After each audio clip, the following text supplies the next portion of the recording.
नमस्कार दुनिया हालचाल को स्वागत करुछि मु संजय। आसंतु नजर पकाइबा वर्तमान मुख्य खबर उपरे।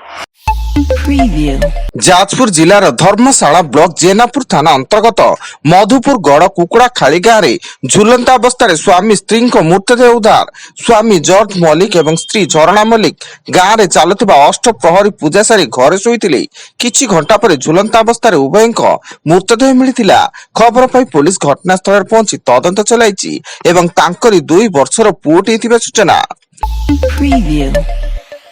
आज नवरंगपुर जिलार उमरकोट रायघर झरीगाँ और चंदाहांडी ब्लॉक रे संग्रामी मंच पक्षर बंद पालन भू बंदोबस्त मेडिकल कॉलेज धान मंडी समस्या मकार अभावी बिक्री भली समस्यार समाधान पाई उमरकोट संग्रामी मंच पक्षर एही बंद डाकरा दिया जाइतिया बेले कांग्रेस याकु समर्थन करछि। सरकारी अर्थ आत्मसात करने अभियोग कंधमाल जिला तुमुड़ीबंध ब्लॉक तुआकुला नूतन प्राथमिक विद्यालय तत्कालीन प्रधान शिक्षक रमेश चंद्र नायक एवं विद्यालय परिचालना कमिटी सभापति ध्रुव चरण माझी को फुलवाणी स्वतंत्र विजिलेंस अदालत 4 वर्ष लेखाएं जेल दंड दंडित करने सह 20,000 टंका लेखाएं जोरिमाना करिछि।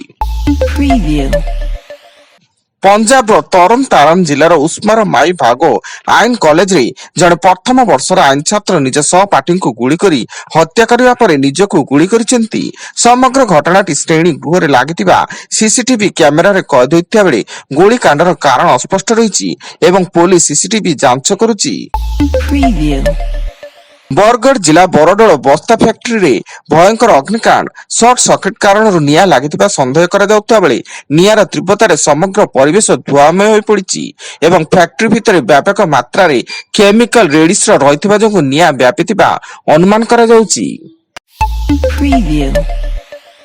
राज्य में पुणी गढ़ नुआ 250 108 आम्बुलांस आज कलिंग स्टेडियम रे मुख्यमंत्री मोहन चरण माझी यही आम्बुलांस गुड़िकर शुभारंभ करिवे बोली स्वास्थ्य विभाग पक्षर सूचना मिलता बेले मोट आम्बुलांस संख्या 860 हेबो।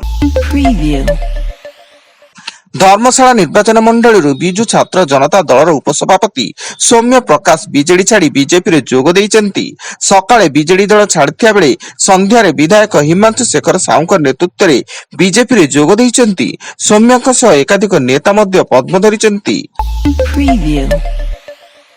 बालेश्वर जिला सोरो थाना फटा अर्जुन छक निकट नीलमणि ज्वेलरी दुकान रु कांथ भांगी प्राय 80 लाख टंकार सुना और 5 किलो ओजन रूपा गहना सह 10,000 टंका लुटि नेले दुर्बृत्त। एने स्थानीय पुलिस थाना अभियोग पर घटनास्थल पुलिस पहुंची छानबीन जारी करिछि।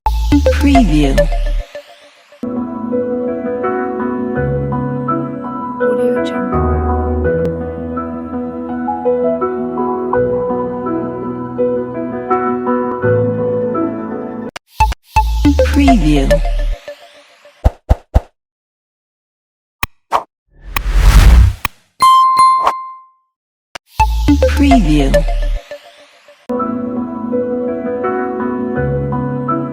Audio Jungle.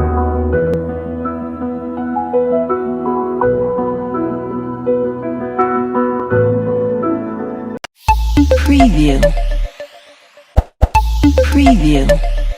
बासुदेवपुर थाना गोपालपुर छक निकट रास्ता उपरे हुतुहुतु जलीगला बाइक फल अल्पके बर्तिले चालक बाइक रे तेल पकाइबार किछि समय पर गाड़ी को स्टार्ट करिबारु हठात गाड़ी रे निया लागि हुतुहुतु जली जाइतिला एवं राज्य रे आसंता 3 दिन पर्यंत रात्रि शीत कर्मश ह्रास पाइबा सह पारद 2 रु 3 डिग्री वृद्धि पाइबो। एने आंचलिक पाणीपाग विज्ञान केन्द्र पक्षर पूर्वानुमान होइछि। सेहिपरि दिन तापमात्रा 29 रु 31 डिग्री मध्य थिया बेले आगामी 7 दिन पर्यंत राज्य रे पाग सुखिला रहिबो।